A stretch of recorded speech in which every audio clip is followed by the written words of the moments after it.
Hi again, and welcome back to Prairie Gnome Quilt Company. My name is Jessica, and today I thought we would clean my sewing machine. Once again, my videos are strictly for people who are learning, as I am learning as well. I am not a professional. Do not take my word for anything I say. But if you want somebody to learn with and somebody who's not going to judge you or try to make you do things that are beyond your capabilities, then I might be the right channel for you. So I started sewing about a year ago. I started cleaning my machine just with the aerosols.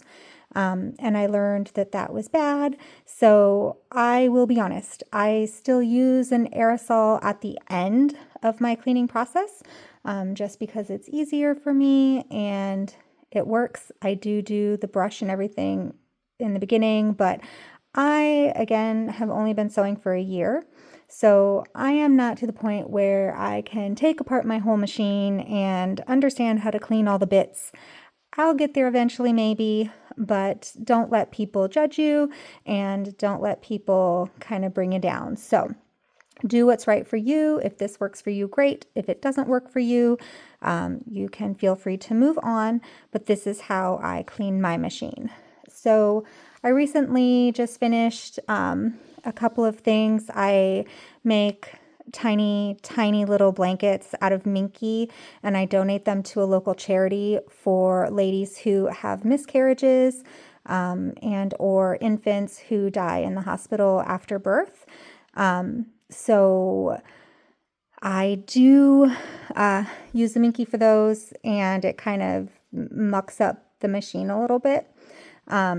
So we want to clean that out because it is almost March and I have not finished my mother's Christmas present. So I need to finish sewing her Christmas present. So I need to clean the machine and change over the thread and all that good stuff. I am on a Brother XR1355, a discontinued, very base model machine. Your machine might not look like mine, and your housing and everything might not look like mine, but the tool of my trade is this. I just buy on Amazon a giant pack of kids' paintbrushes, and I'll use it a few times until it gets so it's not stiff anymore if the bristles are bending.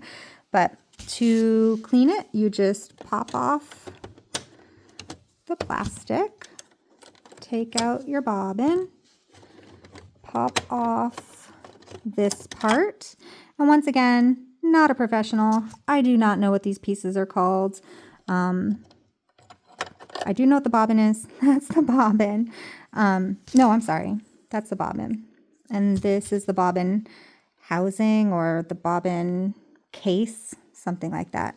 Anyhow, I'm trying to do this one-handed because I'm not a professional and I hold my phone, so I'm going to set it down. So what I'm going to do is take my paintbrush to this, just to get the fuzz off if there's any fuzz off. And then I will actually spray that afterward. So do that right now, a little bit off camera. Okay. Then I take my handy dandy brush and I come into this part. I'll just go one swoop inside and you'll see, look at all that fuzz, sewing Minky, and I do a lot of flannel with the baby blanket things. So Minky and flannel tends to make that really fluffy stuff get in there pretty good. So I go all the way around from all the angles. I'm just putting it on my table right now. You can't see that part, but putting it on my table. Just kind of notice down in the cracks, you'll get even more. So see if you could see that. See, my camera will focus.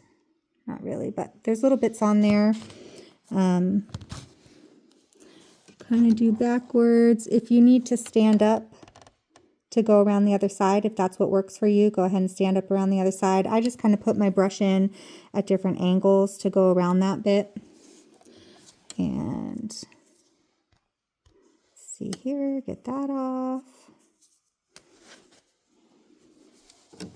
Once you think you have all the fuzz out of there, then I just kind of take my brush again, cleaning it off in between, because if you have fuzz on it as you're cleaning, it's not really going to help. So cleaning it off in between, go around the edges on the outside, go around the edges of the casing, the sides of the casing. Stick your brush down in there. Any fuzz that you can see, try to get with the brush. And then I go deep down in there. You probably can't see, but I go deep down in there and I get as much of the fuzz with the brush as I can. Again, it's not that much down there, surprisingly. And then do that the same on the other side if you can. Oh, we got some strings on that side. So the reason people say don't use the air is because when you have stuff like this and you blow the air in, it's not necessarily going to come out the hole. It might just kind of push it further into your machine, which they're not wrong. That's not good, right? And that can cause problems down the end. But again, I don't know how to take the machine apart. I don't really want to take my machine apart. I'm never going to be this crazy professional, you know, going to the quilt shows and things like that. So for me, it's what works. And then once you have all of it out, that's when I do my spray. And sometimes the spray will pull stuff up, and I just kind of spray if I can until it does come out. Like if I see something flying around, I don't let it go back in. I spray it until it's out. So let's try this. My can's a little low, so hopefully we can get it all. So get all of it off the top. See, and I don't even see this one. Okay, so I found a big piece sprayed up into here, so now I can get it off of there. My brush picked up some fuzz from my table as well, but that's okay. We'll get it eventually. And then spray it one more time. Yep. So I can see a piece in there. Probably can't get it. It's down in the bottom, which will not affect my sewing this minute. Oh, look, I got it. And that is all I saw. It looks pretty dang clean in there now. So, yeah, that's all I do. And then put it back together. You put your bobbin casing back in. Put all your bits back. And start again. I hope this was helpful for you. And if not, then again, I apologize. This is just how I do it for now.